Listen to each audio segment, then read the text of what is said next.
Bismillahirrahmanirrahim. Assalamualaikum warahmatullahi wabarakatuh. Alhamdulillahirrabbilalamin. Wassalatu wassalamu ala asyrafil anbiya'i wal mursalin wa ala alihi wa sahbihi ajma'in. Amma ba'du. Baiklah, langsung saja. Perkenalkan, saya Triana Trisnawati dari jurusan Pendidikan Agama Islam akan menyampaikan salah satu materi dari mata kuliah materi pembelajaran fikih di madrasah dengan judul I'tikaf. Secara bahasa, i'tikaf itu asalnya dari bahasa Arab, yaitu i'tikafa ya'takifu i'tikafan, yang artinya berdiam diri, tinggal atau menetap di suatu tempat. Jadi, secara umum, orang yang i'tikaf itu berarti lagi stay di suatu tempat, khususnya di masjid. Nah, kalau menurut istilah syariat, i'tikaf itu maksudnya adalah berdiam diri di dalam masjid dengan niat ibadah kepada Allah, dan itu dilakukan oleh orang tertentu dengan tata cara tertentu juga. Jadi bukan cuma duduk-duduk saja, tetapi memang diniatkan buat beribadah seperti sholat, zikir, baca Al-Quran, dan sebagainya. I'tikaf ini terdapat di dalam Al-Quran dan hadis. Di dalam Al-Quran, pada surah Al-Baqarah ayat 125, Allah berfirman, "Bersihkanlah rumahku untuk orang-orang yang tawaf, yang i'tikaf, yang ruku, dan yang sujud." Ayat ini menunjukkan kalau i'tikaf itu ibadah yang penting, sampai Allah perintahkan membersihkan Ka'bah supaya nyaman buat yang i'tikaf, tawaf, dan ibadah lainnya. Bahkan Rasulullah SAW rutin beriktikaf setiap 10 hari terakhir bulan Ramadan. Ini dijelaskan di dalam hadis yang artinya sesungguhnya Nabi SAW senantiasa beriktikaf pada 10 hari terakhir bulan Ramadan. Kemudian para istrinya beriktikaf setelah beliau wafat. Hadis riwayat Bukhari dan Muslim. Nah, artinya iktikaf ini sudah dicontohi langsung oleh Nabi dan diteruskan oleh para istrinya juga. Jadi ini adalah ibadah yang diajarkan langsung lewat praktek, bukan cuma teori saja.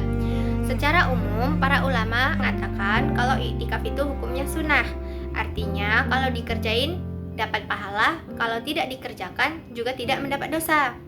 Tapi hukum ini bisa berubah menjadi wajib apabila seseorang bernazar. Contohnya, kalau seseorang berbicara, kalau aku lulus ujian, aku akan i'tikaf 3 hari di masjid.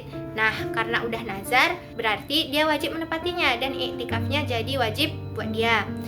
Perbedaan pendapat tentang tingkat kesunahannya. Walaupun secara umum dianggap sunnah, ternyata kesunahannya ini juga berbeda-beda menurut mazhab. Contohnya, di mazhab Asy-Syafi'iyah.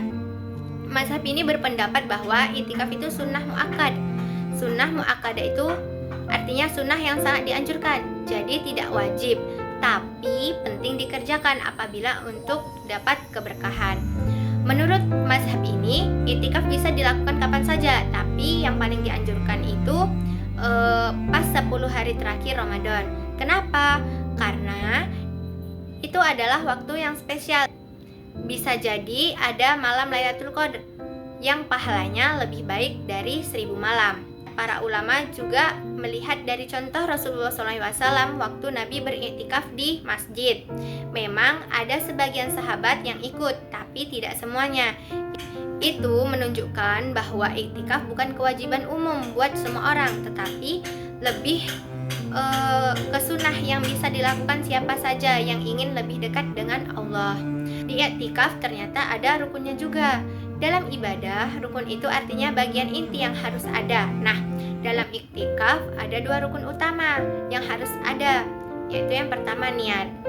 Niat itu penting karena niatlah yang membedakan antara ibadah dengan aktivitas biasa. Misalnya, ada 2 orang yang sama-sama duduk di dalam masjid. Yang satu niatnya untuk iktikaf, tapi yang satu lagi niatnya untuk nunggu teman. Yang dapat pahala iktikaf yang mana? Jelas yang punya niat iktikaf tadi. Jumhur ulama kayak mazhab Maliki dan Syafi'i dan Hambali bilang niat itu rukun. Tapi menurut mazhab Hanafi niat itu bukan rukun, tapi syarat. Tetap penting, tapi posisinya beda secara teknis fikih. Nah, fungsi niat ini ada 2. 1, membedakan i'tikaf dari aktivitas biasa di masjid. Yang 2, tentuin status i'tikafnya, apakah sunnah atau wajib. Wajib karena adanya nazar tadi. Rukun yang kedua, berdiam diri di masjid. Inti dari i'tikaf ya berdiam diri di masjid minimal selama tumakninah dalam sholat. Jadi gak harus lama banget buat dihitung sah. Tapi makin lama makin bagus apabila kalau diniatkan untuk beribadah terus menerus. I'tikaf ini juga memiliki syarat. Sebelum bisa sah melakukan i'tikaf harus memenuhi syarat-syarat juga. Yang pertama, beragama Islam. Orang non-muslim tidak sah beriktikaf karena ibadah ini khusus buat umat Islam.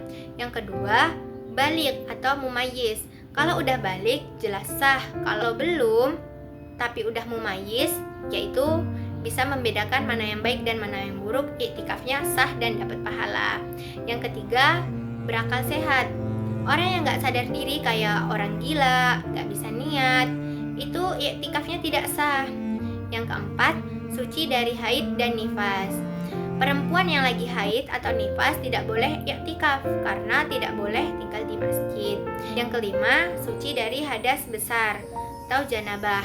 Orang yang habis berhubungan suami istri atau mimpi basah dan belum mandi junub tidak boleh masuk masjid untuk iktikaf.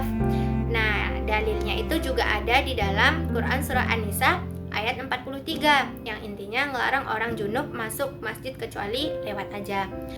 Selanjutnya, hal-hal yang membatalkan i'tikaf. I'tikaf itu juga bisa batal apabila yang pertama, berhubungan suami istri. Dalilnya ada pada surah Al-Baqarah ayat 187. Yang kedua, keluar mani. Yang ketiga, gila. Keempat, mabuk dengan sengaja. Yang kelima, murtad. Yang keenam, haid atau nifas. Yang ketujuh, keluar dari masjid tanpa alasan syar'i. Yang kedelapan, keluar untuk keperluan yang bisa ditunda. Misalnya, pergi belanja padahal bisa ditahan sampai i'tikafnya selesai.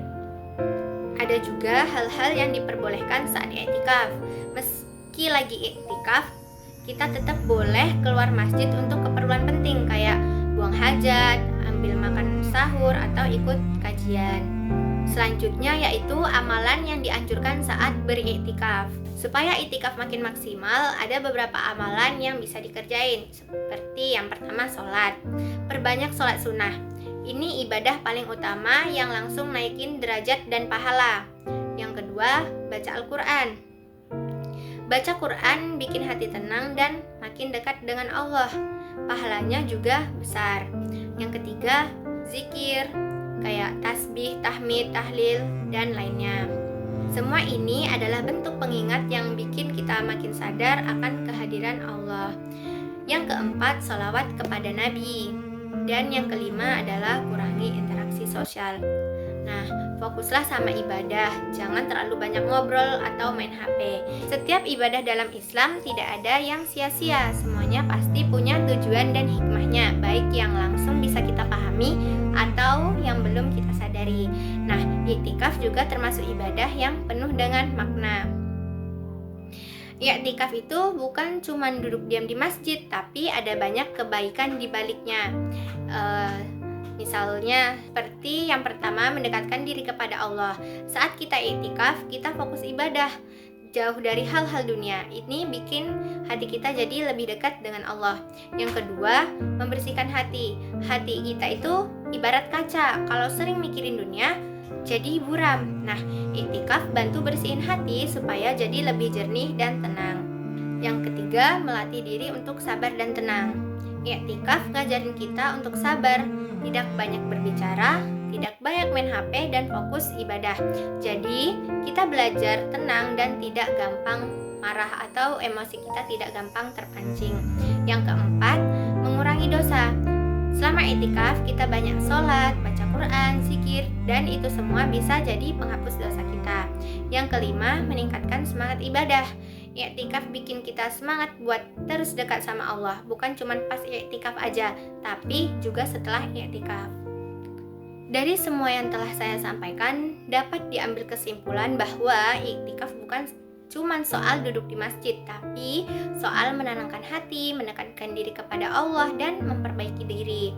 Dengan i'tikaf, kita belajar untuk ninggalin dunia sejenak, fokus sama ibadah, atau mengisi ulang iman kita. Semoga setelah belajar tentang i'tikaf ini, kita sama-sama makin semangat untuk beriktikaf, terutama di hari 10 terakhir bulan Ramadan. Karena sejatinya hati yang dekat dengan Allah adalah hati yang paling tenang. Cukup sekian dari saya. Wassalamualaikum warahmatullahi wabarakatuh.